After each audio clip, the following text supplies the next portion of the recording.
বিএনপিপন্থী শিক্ষক এবং কর্মকর্তা যারা আছেন তাদের কাছ থেকে চমৎকার নাটক মঞ্চ লক্ষ্য করছি। এটা খুবই দুঃখজনক এবং বিশ্ববিদ্যালয় প্রশাসন এই জায়গায় নীরব ভূমিকা রাখছে। আপনারা দেখেছেন ইউলেভ যে সেন্টার, সেই সেন্টার থেকে সকাল 8টায় শুরু হয়েছে ভোট। 8টা থেকে 10:30 পর্যন্ত কোনো ধরনের সাংবাদিককে ঢুকতে দেওয়া হয় নাই। 10:30 আমি সেখানে যাই, গিয়ে দেখে কোনো অবজারভারকে ঢুকতে দেওয়া হয় নাই। পরে গিয়ে শুনি সেখান থেকে ইসলামী ছাত্র আন্দোলনের একজন পুলিং এজেন্টকে বের করে দেওয়া হয় এবং 10 জন থেকে 6 জন ছাত্রদলের পুলিং এজেন্ট ছিল, কাউকে ঢুকতে দেওয়া হয়নি। কী করেছিল সেখানে? 10:30 পর্যন্ত আমরা অভিযোগ দেই, আধা ঘন্টা আমাদেরকে দাঁড় করিয়ে রেখে পরে মিডিয়া এবং অবজারভাররা ঢুকতে পারে। তারপর 21 হলে জিয়াউর নামে এক কর্মকর্তা, আপনারা নিউজে দেখেছেন, তথ্য প্রমাণ সহ সে পূর্ণাঙ্গভাবে ছাত্রদলের প্যানেলে ওই পূরণকৃত ব্যালট বক্সে দিয়েছে এবং শিক্ষার্থীদেরকে দিয়েছে তথ্য প্রমাণ সহ। সে অভিযোগ যখন আসছে, সবাই যখন প্রেস কনফারেন্স করছে সেটি দেখার জন্য টিএসসিতে আরেক বিএনপিপন্থী কর্মকর্তা সেটি দেখার জন্য আমাদের নামে নাকি একটা পেজে চেকবক্স দিয়ে কী করছে।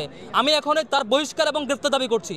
টিএসসি সেন্টারে যে এই কাজ করেছে, যার ব্যাপারে কনসার্ন আছে যে স্টাফ, তাকে এখনই গ্রেফতার করতে হবে এবং সে পুরো নির্বাচনকে প্রশ্নবিদ্ধ করবার জন্য, 21 হলের ঘটনাকে লুকানোর জন্য, লুকোচুরি করবার জন্য সে এই ধরনের ঘটনা আশ্রয় নিয়েছে।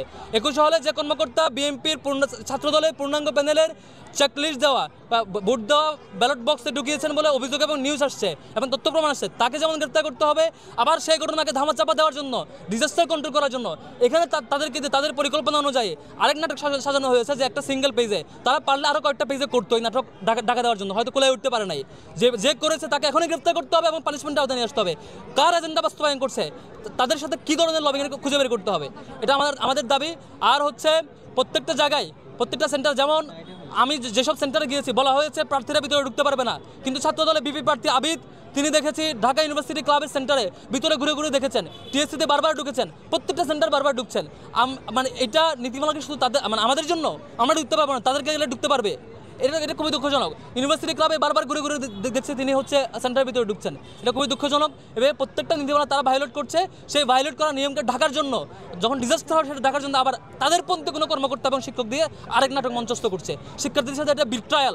ঢাকা বিশ্ববিদ্যালয়ের শিক্ষার্থীরা 24 গণ-অভ্যুত্থানের পরে একটা ভালো সময় সুযোগ পেয়েছিল ডাকসু নির্বাচন উপলক্ষে, সেটিতে তারা এইভাবে করে সিন্ডিকেটেড তাদের শিক্ষক এবং কর্মচারী দিয়ে এভাবে ডাকসুকে প্রশ্নবিদ্ধ করার অপচেষ্টা, এইটা শিক্ষার্থীরা তার জবাব দিবে। এখনও নির্বাচন চলছে, শিক্ষার্থীরা তার জবাব দেবার বিশ্বাস করছে।